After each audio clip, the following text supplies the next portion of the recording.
ndodhi konkretisht mbrëmte Kryeministria?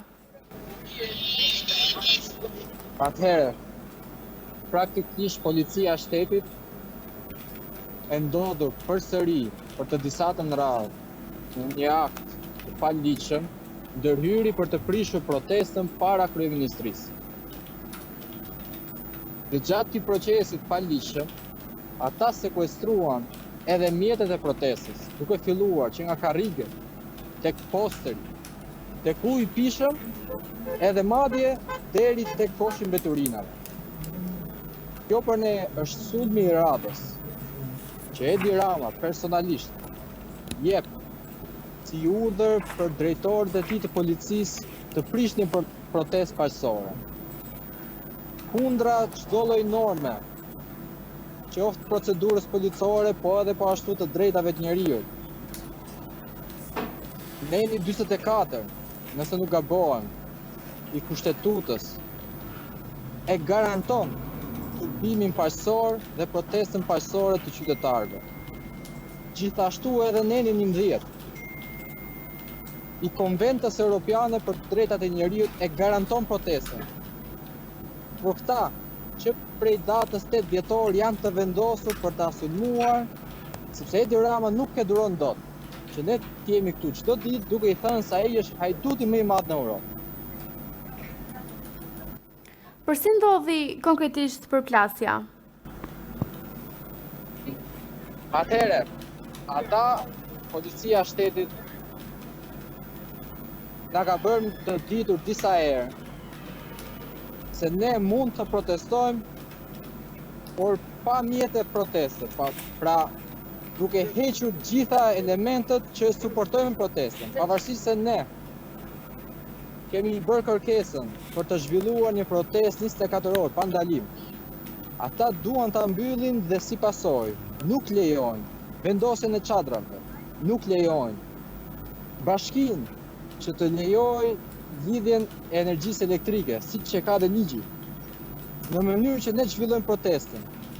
E si pasojë në çdo moment kur ata shikojnë se ne gjendemi me numra të qëndësishëm përballë kryeministrisë, ta vinë dhe në pretendimin se çadra nuk lejohet, karrige nuk lejohet, kartoni apo plasmasi apo çdo lloj mjet tjetër nuk lejohet, ata vinë dhe tentojnë të prishin protestën duke i marrë gjitha me forcë.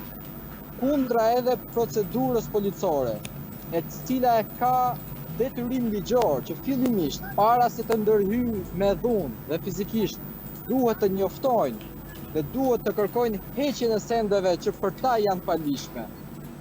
Por ata nuk e bëjnë këtë gjë dhe për të disatën herë u futën forcërisht, edhe pse në protestë ishin persona me aftësi të kufizuar, edhe pse në protestë ishin fëmijë, ata u futën me dhunë dhe tentuan përsëri të prishnin protestën. Gjithashtu dua të shtoj se me datë 4 dhe 5 janar, në ndërhyrjen e radhës së dhunshme të policisë, ata proceduan penalisht edhe nismëtarin e protestës, zotin Adriatik Lapaj, i cili vetëm pak ditë më parë, prokurori i çështës e pezulloi ndjekjen penale, sepse duke e arsyetuar ligjërisht është në shkelje të së drejtës bazike për të protestuar dhe si pasojë prokurori i ka dhënë të drejtë protestës për ta zhvilluar ashtu siç e kemi menduar ne. Pra këtu, përballë kryeministrisë 24 orë dhe me gjitha mjetet që ata i quajnë të paligjshme. A pati të lënduar nga ngjarja? Në protestën e ditës djeshme jo, por në protestat e tjera apo në përplasjet e tjera ka pasur disa të lënduar.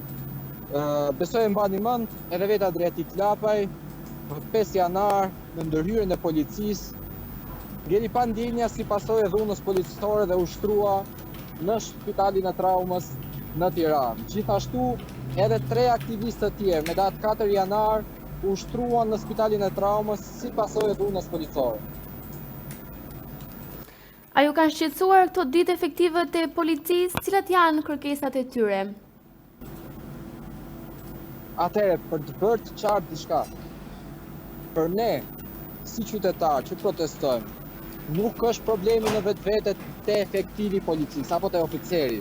Problemi jonë është me ata drejtues policie. Dhe këtë na ka thënë edhe vetë oficerët e policisë, nën zë dhe jo zyrtarisht.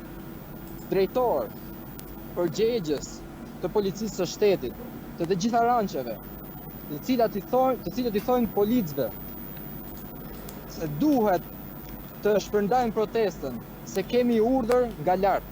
Kjo na kanë thënë disa herë. Ky urdhër nga lart për ne është nga Edi Rama. Dhe për ne problemi është ai, shqetësimi jonë është ai, sepse ai jep urdhrat tek drejtorët e policisë që më pas oficerët të ndërhyjnë forcërisht. Si po shkojnë protestat? A është rritur si rjedhoi numri i mbështetësve?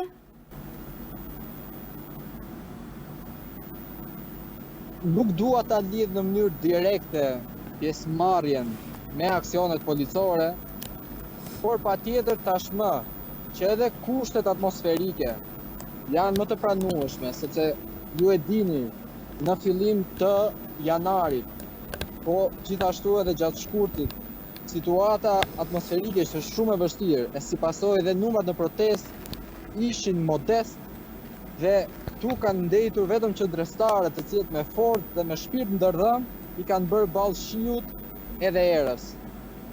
Nga dje, më saktë nga partje, ne rifilluam ciklet e forumit të protestës ku në orën 7 ne i bëjmë thirrje qytetarëve të vinë dhe të flasin për problemet e tyre.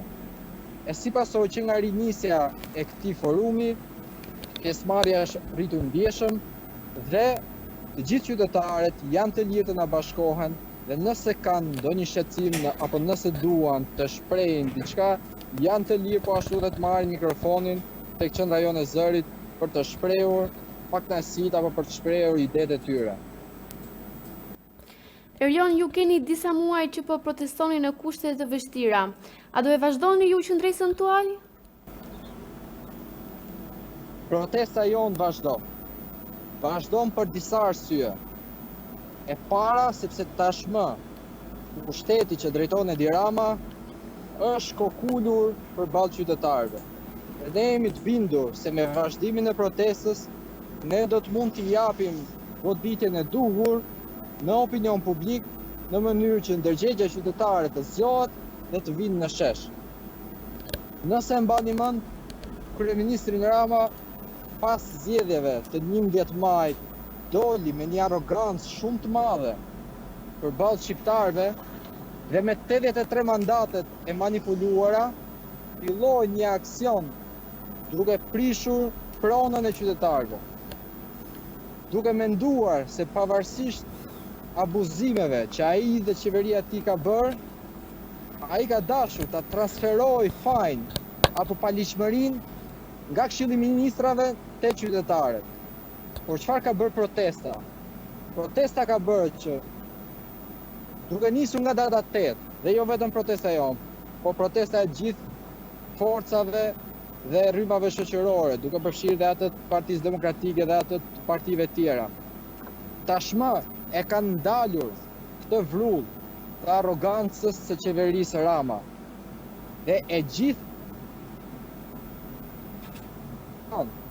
ky agresivitet është drejtuar tek protestës. Kjo na ka bërë të kuptojmë se ne po bëjmë gjën e duhur e si pasojë do vazhdojmë derisa hajduti fundit të largohet nga qeveria. A është në planet e Shqipëria bëhet një bashkëpunim me forcat e tjera të opozitës? Ne kemi shprehur disa herë. Dhe për këtë dua të jem shumë i qartë. Për të mos lënë arsye interpretimi apo keq informimi. Ne, para se të jemi antar të lëvizjes Shqipëria Bëhet, jemi qytetar, e duke qenë se ne si qytetar jemi të prekur drejt për drejt nga hajdutëria e këtij njeriu në zyrë, edhe unë vetë u angazhova politikisht, pra për të dhënë kontributin tim. Si pasojë, të gjitha forcat politike që e ndjejnë se duhet të krijohet një front përballë pushtetit të Edi Ramës, duhet të bashkohen në shesh. Jo me Shqipëria Bër, jo me ndonjë parti tjetër, por të vinë këtu në flamurin kombëtar, pa logo, dhe të vendosen pa ndalim 24 orë përballë Edi Ramës. Është faktuar që kjo funksionon. Edhe pse ne nuk kemi arritur dot deri sot, por ne nuk do ndalojmë. Të vendosim një çadër në mënyrë që t'i sigurojmë, po themi disa kushte bazike çdo qytetari që do të protestojë, jam i bindur se me vendosjen e të gjitha forcave përballë kryeministrisë, Edi Rama do të dorëzohet. Sepse nëse ai sjell 60 oficer policie, apo 100, apo 300, përballë 40 qytetarëve, ai nuk mund të sjell ato përballë 1000 apo 2000 qytetarëve që rrinë këtu 24 orë. Prandaj kjo është thirrja jonë. Hajdini. Sheshi nuk është pronë e asnjë logoje politike, por është pronë publike e të gjithë shqiptarëve. E këtu duhet vinë gjithë, demokrat, socialist, të pa angazhuar, qytetarë që nuk kanë votuar kurrë, sepse parat që vjedh Edi Rama dhe qeveria e tij janë edhe parat e tyre. Kur e mendoni protestën e radhës? Praktikisht ne jemi gjatë gjithë kohës në protestë, edhe bashkë po flasim jemi në protestë. Sa i përket protestave në numra më të mëdha apo në formën e protestave kombëtare, ne gjithmonë kemi analizuar situatën politike dhe dita ditës marrim vendime. Për momentin nuk e kemi një datë, por në varësi të zhvillimeve, patjetër që do dalim me një datë për protestë të madhe sa më shpejt.